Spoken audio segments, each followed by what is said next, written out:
If you're using AI to cheat in contexts that further your own education, then I say go for it. Just don't get caught. Is using AI for schoolwork really plagiarism? Hey folks, with AI tools, where's the line between smart help and straight up cheating? Okay, I get asked this question a lot, and that's probably because the hard part is that the line between smart help and plagiarism or straight up cheating moves. And that's because it depends on what you're using the AI for and also your specific school or university's policy. And that can even change based on your subject or class within a university, which I'll jump into a little bit more later on. There's a few more sub questions here. Do you use AI for assignments or coding? Ever gotten flagged or know someone who has? Should schools teach how to use these tools instead of banning them? Genuinely curious, no judgment, just want to hear what others think. So I think we all know how confusing this can be. Let's talk about the things that you can 100% use AI for that will come nowhere near plagiarism or cheating, that you can definitely use it for schoolwork.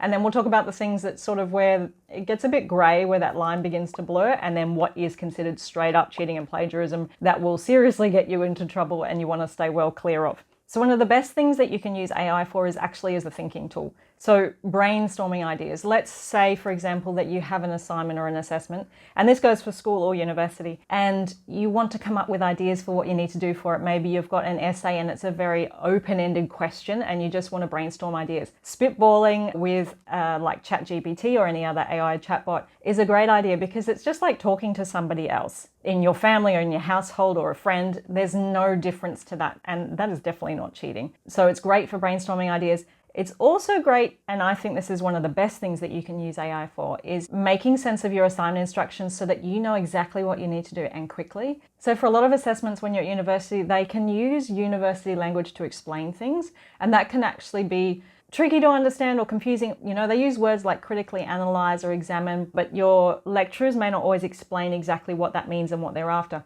AI is perfect for explaining what your lecturers want in real words that we can understand, everyday language, and even using examples to make it easier for us to understand. Take your assignment instructions and just copy and paste it straight into chat and go, hey, what are they actually asking for? Can you help me understand this? What does this sentence mean? Could you give me some examples? And using it to generate ideas, because that then helps you understand it for your future assignments as well. If you're going through and you're reading what, let's just use chat as the example, ChatGPT tells you, hey, this is what they mean by these terms, you know, critically analyze, examine, compare, contrast. The next time you get an assignment that uses that same language, you probably won't need chat because you'll have learnt from chat helping you. So using AI as a thinking tool, to use it literally like a friend to chat to generate ideas and to help explain things, is definitely not grey. That is fine. Then we move on to some grey areas. So the first would be using it to come up with some sources or some more detailed information or examples for an assignment. So let's say you've given it the assignment instructions and now you're saying, hey, can you now source some information that I can use? That's stepping into a grey area, and I'll cover off. There's 2 points I want to talk about here. So first of all, you want to make sure that your sources that AI is giving you are actually correct. This is a huge problem, and you know, it's across the board. Chat, Bard, Copilot, whatever you're using, they're not great yet. I'm sure it will improve, but they're not great yet at getting their sources 100% correct. So you always want it to give you URLs for wherever that source of information has come from so that you can then check it later. And don't forget, when you're using prompts with AI, you can also ask it to only source information from particular places like PubMed and Google Scholar as opposed to Wikipedia. So that can help improve the accuracy of the information that it's giving you. But moving into that grey area is a lot of schools and universities or specific colleges within a university or even specific classes or subjects within a degree will have a different policy for AI. For some, it will be, hey, you can use AI for that, you know, the thinking side of things, that's fine. And another time you might get an assessment where it will literally say, you are not allowed to use AI for this at all. It is not allowed. And then in other ones, you'll have, hey, it's okay to use it to generate this, but not this. So you have to double check each of your assignment instructions or your syllabus or subject outline, or just ask your lecturer what their stance is on AI. And that's really frustrating because the onus is kind of on you to double check that information. And I know that's really frustrating because it would be much more helpful if everybody had the same sort of standard or rules and then we could just stick to that. So that's the real hard part. But in general, you'll find talking to AI and using it for ideas is fine. It's the issue of finding information specific for that assessment that gets into that grey area, because now you're not doing the research. You're getting somebody else to. So that would be like asking a family member to go and do the research for you, which you probably wouldn't do. So you can see how that morphs into that grey area. And then we can get all the way off the grey area and well over the line into plagiarism and cheating. And that is where we ask AI to write the assignment for us, where we copy and paste, directly into our assignments, our Word documents, and then submit it. Even if we change it afterwards, it's still going to be cheating or plagiarism unless you cite ChatGPT for writing it. So just like any other source of information, when you're citing journal articles and books and things like that, if you cite ChatGPT, then that's kind of a way around it. But again, that will depend on your specific subject or your assignment if it was okay to use it at all. I think the other side of things, it can be easy to think we can get away with using chat or AI in general, and our lecturers or our teachers won't notice that they've written the assessment. At this point, it's pretty easy to spot. I'm sure that's going to change, don't get me wrong. But at this point, it's pretty easy to spot. And then you've got the other big downside of things, which is that you're not learning what the assignment is trying to teach you. So there's two sides to that. One is that you'll find, say, at the end of your university degree and years later, some of the things that you will remember are not the facts that you learnt inside your lectures. It's the things that you figured out when you were doing an assignment. They stay with you because you did the work to research, to analyze, and to write about it yourself. They stay with you for much longer. And then the other side of it is that the research side of things and the writing of it, being able to take different journal articles and pull them apart and put them together in one written report is a skill. And it's a skill that we usually need when we go into the workforce and we're actually getting paid to use that skill. Now, obviously at this stage, we often think, hey, that's okay because I can still use chat in the workplace, but in a lot you can't because of privacy reasons.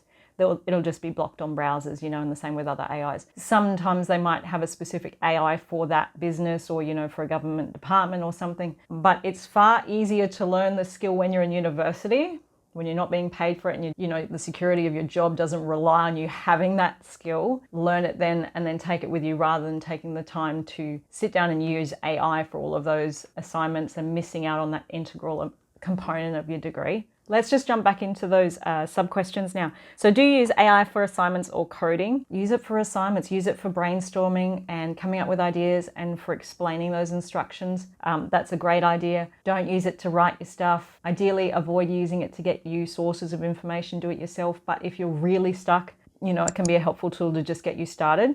Coding, I think, is probably even worse because the concept of coding is that you're mentally able to break it down and figure out the code yourself. So I think in the long run, that would be worse for you.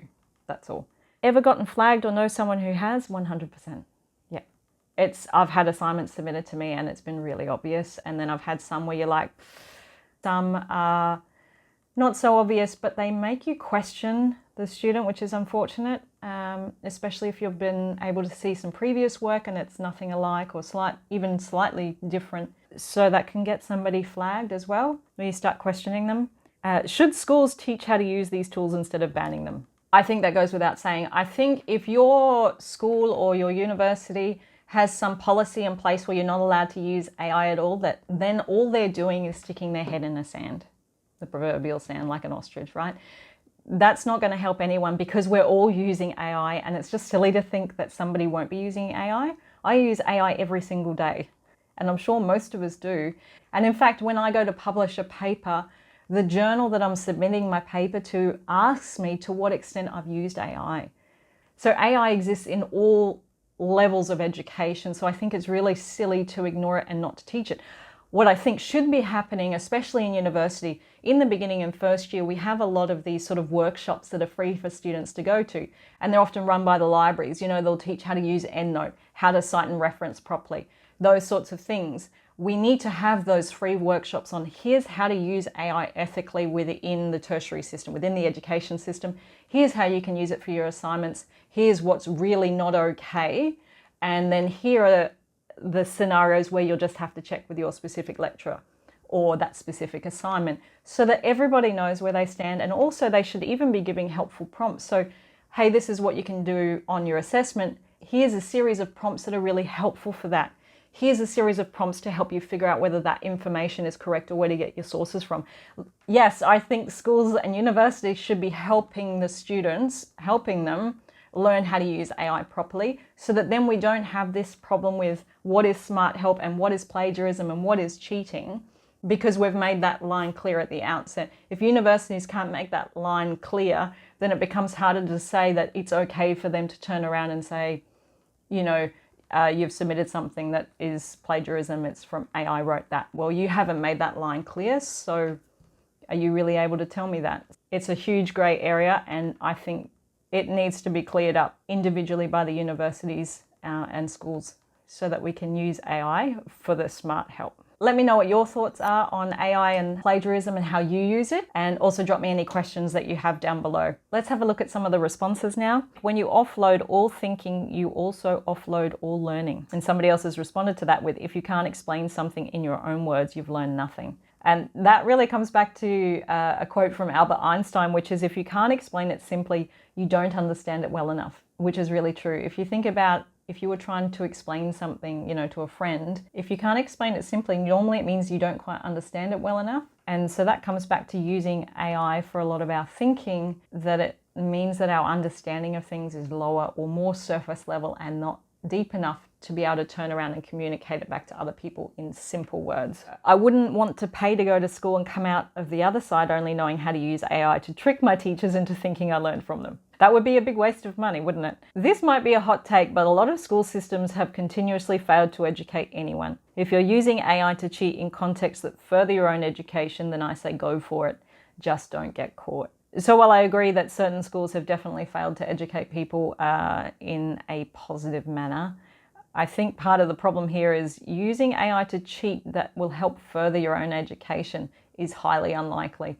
Using AI to cheat won't further educate you. You're bypassing the education component. And then of course, go for it, don't get caught. That's like speeding on a road. As long as you don't get caught, it's fine, despite the fact that you're increasing the risk of accidents and only honing in on the fact that it's not okay to do it, as opposed to the reason why it's not okay to do it. So there's consequences for things. So if we use AI for cheating, there's going to be consequences down the track in terms of our own skills and abilities. So we're just making ourselves miss out in the future because we'll find things harder. I think AI can be a powerful assistant, but it really depends on how you use it. Using it to understand concepts is smart, but copying answers feels like crossing the line. Definitely crossing the line, but you're right, it is a powerful assistant and I use it for that side of things every single day. Using AI to make our lives easier so we're not wasting time on the simple things that we already know how to do, we understand how to do, go for it. I don't think use of AI is plagiarism. We used to use Google for help earlier. I think if we use it as an assistant, there shouldn't be any problem, but when we start to learn more on that, problems will begin. Sort of a good point there, but a bit of a problem there. We used to use Google, we still use Google, but Google never wrote it for us. So we would always use Google just to find some information out, but again, it was still us searching for that information ourselves manually, like we still use Google Scholar for research. And if you're not using Google Scholar for research, jump on there because it has the best algorithm you can find, way better than any university library website. So yeah, use it for an assistant, but again, it's going to cross the line when we're using AI for writing things. Using something like Grammarly gets a bit grey. 100% agree, I don't recommend Grammarly. Grammarly will first underline all of the parts it would change, which gives you a shot to just edit it yourself. Then it can give you feedback that any tutor would give you. However, you can just click a button and it will rewrite your sentence, which is the problem. Don't forget, you can also just up the grammar settings in Word to help you so that it can notice, for example, things like active voice versus passive voice. You can do that in Word. You don't need something like Grammarly to show you that. That actually is probably the simplest way to think of it. If you had a personal tutor, would you constitute crossing the ethical line using their services? And that's also a good example. It's just like using a family member for help or a tutor. You would use them to help explain things to you, but you would never ask your tutor to write your assignment for you. At least I hope not.